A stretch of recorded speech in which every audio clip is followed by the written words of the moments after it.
পটল চিংড়ি তোমরা প্রত্যেকেই বাড়িতে বানিয়ে থাকো, কিন্তু একদম অনুষ্ঠান বাড়ির মতন পটল চিংড়ি কিভাবে বানাবে আজকেই সেটা তোমাদের সাথে ভিডিওর মাধ্যমে শেয়ার করলাম। একদম অনুষ্ঠান বাড়ির মতন পটল চিংড়ি বানাতে হলে একবার হলো এইভাবে বানিয়ে খেয়ে দেখো, দারুণ খেতে লাগে।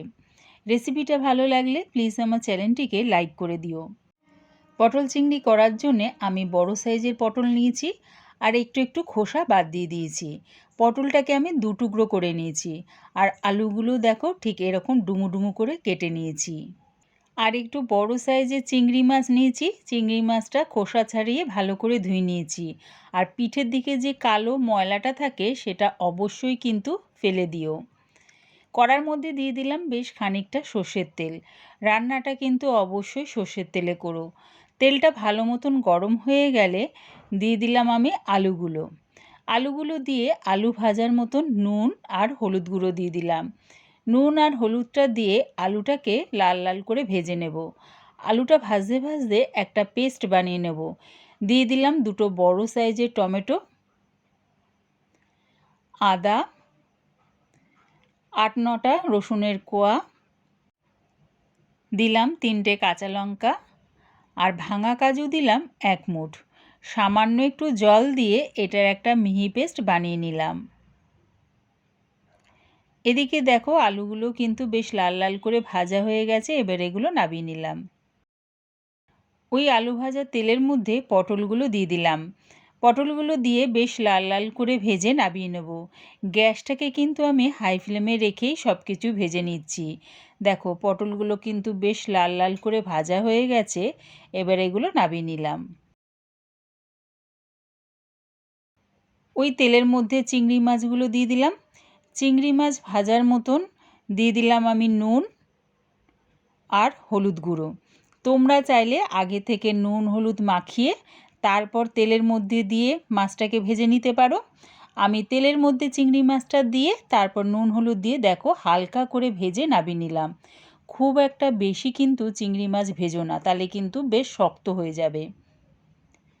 ওই তেলের মধ্যেই ফোড়নের জন্য দিলাম দারচিনি, ছোটো এলাচ, তেজপাতা, শুকনো লঙ্কা আর দিলাম গোটা জিরে। যখন দেখবে ফোড়নের থেকে সুন্দর একটা গন্ধ বেরোচ্ছে, তার মানে ফোড়নটা ভালো করে ভাজা হয়ে গেছে। দিয়ে দিলাম এবারে দুটো পেঁয়াজ আমি পেস্ট করে রেখেছি, সেটা দিয়ে দিলাম। পেঁয়াজটা দিয়ে একটু নাড়িয়ে চাড়িয়ে পেঁয়াজের যে জলা ভাবটা আছে সেটা একটু শুকিয়ে নিলাম। তারপরে দিয়ে দিলাম হলুদ গুঁড়ো, জিরের গুঁড়ো, ধনের গুঁড়ো, দিলাম 1/2 চামচেরও কম লঙ্কার গুঁড়ো। এটা কিন্তু ঝাল লঙ্কার গুঁড়ো দিলাম, তোমরা দিতেও পারো আবার নাও দিতে পারো।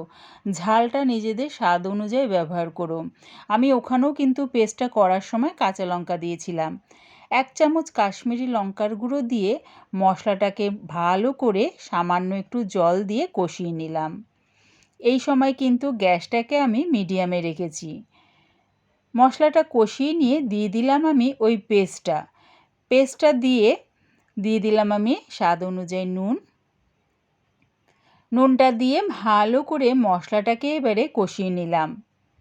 টমেটোর পেস্টটা দিলে দেখবে বেশ চারিদিকে ছিটকায়, তাই চাপা দিয়ে যদি কষানো হয় তাহলে দেখবে চারিদিকে ছিটকাবেও না আর খুব সুন্দরভাবে মশলাটা কষানোও হয়ে যাবে। দেখো মশলাটা বেশ কষানো হয়ে গেছে, তেলটাও কিন্তু ছেড়ে দিয়েছে। এবারে দিয়ে দিলাম আগে থেকে ভেজে রাখা আলুগুলো। পটলগুলো এখন দিচ্ছি না, তার কারণ হচ্ছে পটলটা ভাজার সময় বেশ অনেকটাই সেদ্ধ হয়ে গেছে। তাই এখন যদি আবার পটলটা দিয়ে মশলার সাথে কষাতে যাই তাহলে কিন্তু পটলটা একদম গলে যাবে। তাই আলুটা দিয়ে 2-3 মিনিট আগে মশলার সাথে কষিয়ে নিলাম, তারপরে ভাজা পটল আর ভাজা চিংড়ি মাছগুলো দিয়ে দিলাম। সব কিছু দিয়ে মশলার সাথে যদি ভালো করে কষানো হয় না তাহলে দেখবে মশলার স্বাদ আর গন্ধ খুব সুন্দরভাবে সব কিছুর মধ্যে ঢুকে যাবে। তারপরে তোমরা কি করবে, এরকম যে যেরকম গ্রেভি রাখবে সেই অনুযায়ী জল দিয়ে দেবে। জলটা দিয়ে সব কিছুর সাথে ভালো করে মিশিয়ে নিলাম, চাপা দিয়ে এটা হতে দিলাম। 5 থেকে 7 মিনিটের পর চাপাটা খুলে তোমাদের দেখিয়ে দিচ্ছি।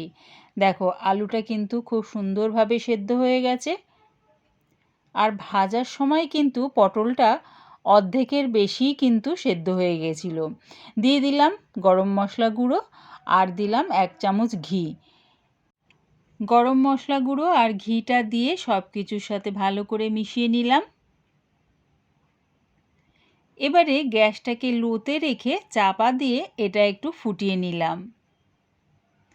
প্রায় 1 মিনিটের মতন চাপা দিয়ে এটা ফুটিয়ে নিয়েছিলাম। রেডি হয়ে গেছে আমার একদম অনুষ্ঠান বাড়ির মতন পটল চিংড়ি।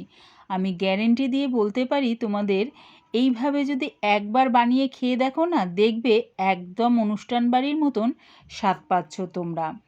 আমার এই পুরো ভিডিওটা দেখার জন্যে প্রিয়া ইপসা কিচেনের থেকে তোমাদের সবাইকে অনেক ভালোবাসা রইল।